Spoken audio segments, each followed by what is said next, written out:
Na kama uko na bendera, sisi ni wa Kenya daima. Ndio huo wimbo.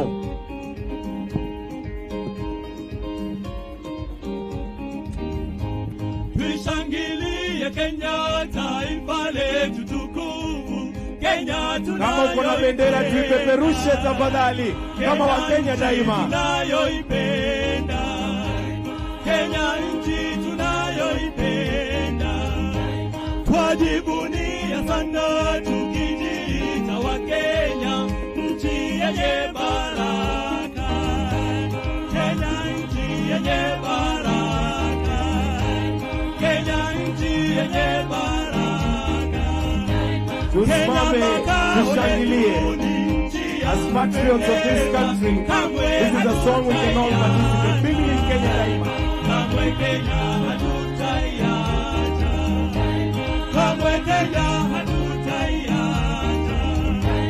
Anayependa Kenya ni yule mwenye kutenda haki kwa watu wote. Mtu mwenye kutenda haki. Mtu mwenye kutenda haki. Na ukipenda Kenya ujitengane na mambo yenye kuvunja amani. Hatutaki matata Kenya. Hatutaki matata Kenya. Wenzangu, Kenya kipenzi chetu, hatutaiacha milele daima. Wenzangu, Kenya kipenzi chetu, hatutaiacha milele daima. Kenya kipenzi chetu, nchi yenye upendo, hatutaacha Kenya daima na milele. Kenya kipenzi chetu, hatutaiacha milele daima. Wenzangu, Kenya kipenzi chetu, hatutaiacha milele daima. Na tumeapa sote wananchi wa Kenya kutumikia Kenya daima na milele. Kenya kipenzi chetu, hatutaiacha milele daima. Kenya kipenzi chetu, hatutaiacha milele daima.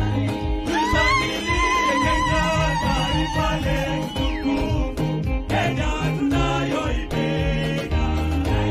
Kenya nchi tunayoipenda. In Professor Kindiki, we see a lot of virtue, but perhaps the one I may want to single out is the virtue of humility.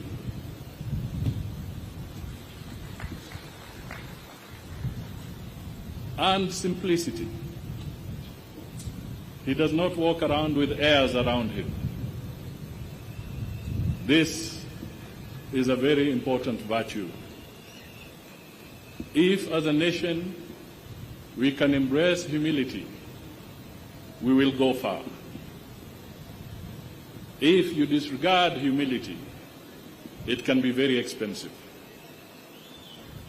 So, ladies and gentlemen, it is now my honor to ask the Deputy President of the Republic of Kenya, Professor Kithure Kindiki, to come forward and make his remarks, and thereafter invite His Excellency the President to speak to us. Makofi tafadhali.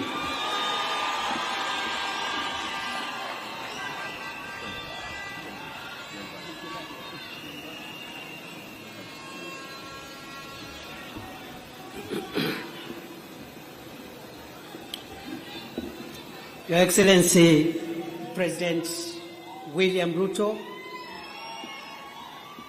Your Excellency, First Lady Mama Rachel Ruto, All protocols as already established, I ride on them.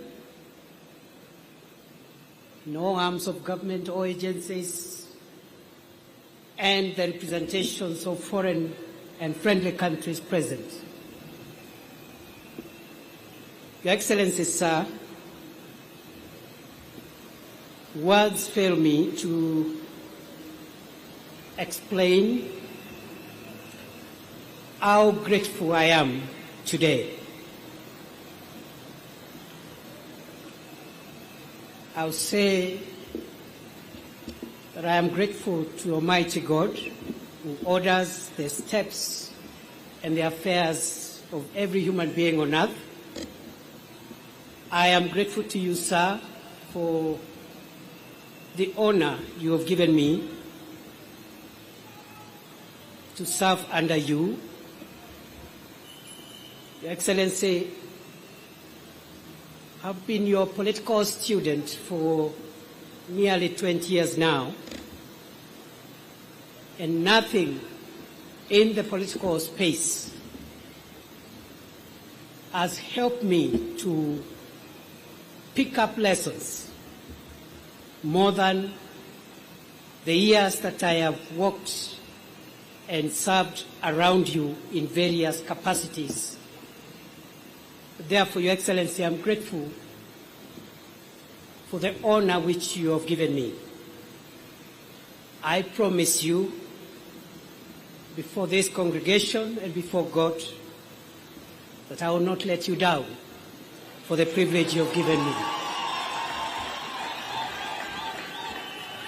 Your Excellency, sir, in the same breath of gratitude, I am grateful to all the institutions who have facilitated this process, including the ceremony we are having today. And I want to agree with what my elder brother, His Excellency Musalia Mudavadi, has said.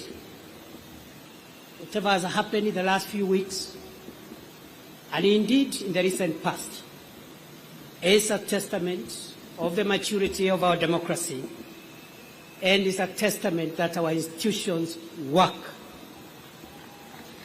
Your Excellency, sir, allow me, having thanked you, also to thank the very many people whom I have had an opportunity to learn from them. I may not enumerate all of them, but I've had the privilege of learning from so many great people. And even as we celebrate our Constitution and our democracy, I pay tribute to those who purposed to fight for and defend the establishment of our country and our constitutional order. I am grateful to those who are responsible for creating the Kenya that we live in today, in the past and in the present. I am grateful to those who fought for this Constitution, and I am grateful to all heroes of our country in the past and in the present. Your Excellency, I am grateful to this country for raising me. And I've had so many people to help me grow into who I am today. And therefore, as I discharge the burden that you have placed me, Your Excellency, the burden you have placed on my shoulders, I am grateful that I will discharge that burden with the benefit of having grown and continuing to grow under the feet of not just my father and mother who gave birth to me, but the many elders of their generation who helped me to shape and make me what I am today over time. I am truly grateful. Those who taught me in the formal and the informal setup. Your Excellency, I'm grateful to my family. With your permission, I want to pay tribute to 4 people who have made huge sacrifices, especially in the 14 years, 15 years or so I have been in politics. Before then, I had spent a decade in academia, and of course I'm also grateful to the professors and the colleagues with whom we worked with. But allow me, Your Excellency, today, on a moment like this one, to thank my wonderful wife, Joyce Kithure, a woman who has sacrificed, a professional in her own right, but who has sacrificed to raise our 3 children, Imani, Neema, and Mwende. Many, many, many days and nights of my absence as I served the country in different roles. I am very grateful to my wife and the children for being the foundation and providing the support that I have always required as I navigate this difficult space of public service. Having finished with gratitude, Your Excellency, I'll say 2 things before I invite you. The first is to affirm that throughout my journey, culminating with this moment, I have come to believe that Kenya is the country of possibility. Your Excellency,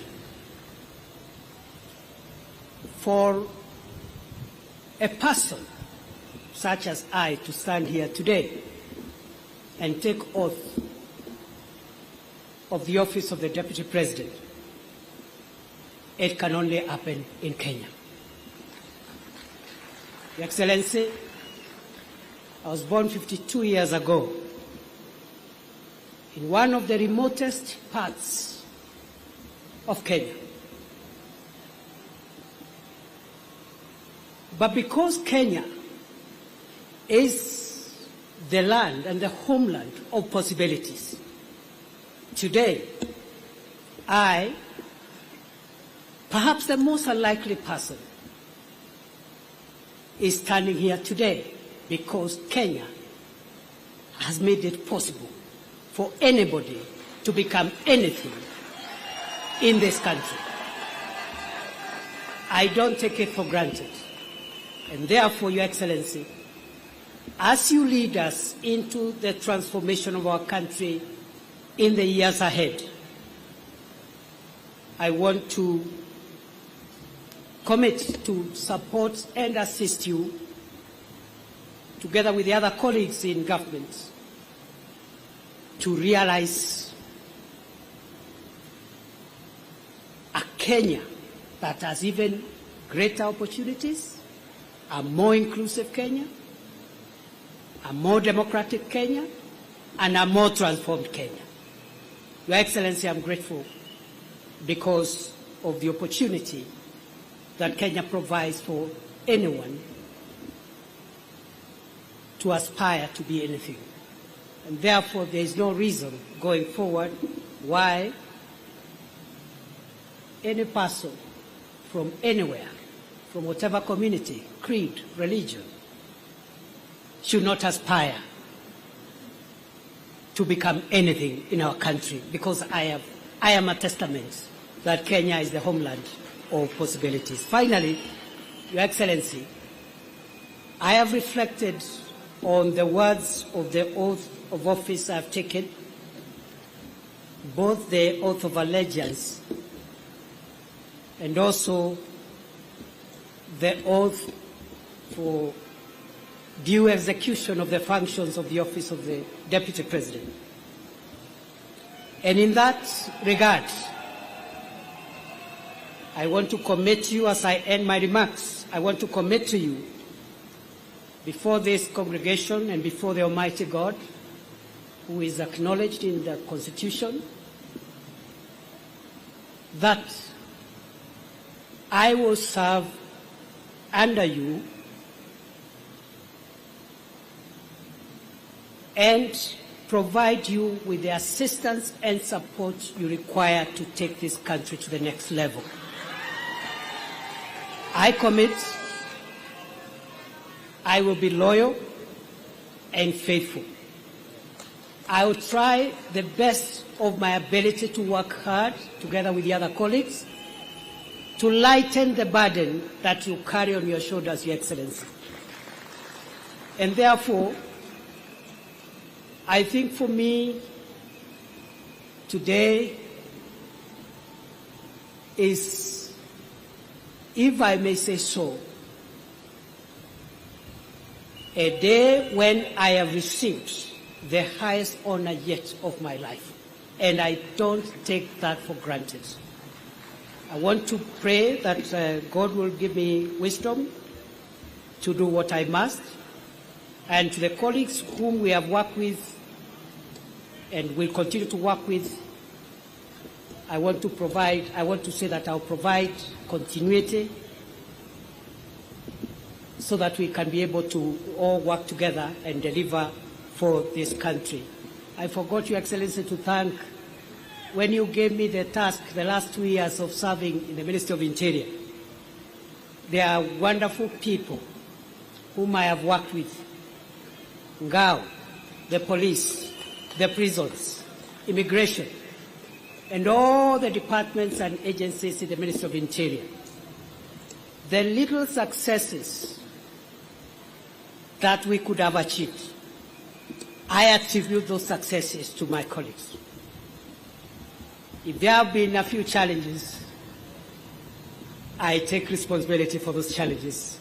Your Excellency, with those many remarks, thank you very much for giving this privilege.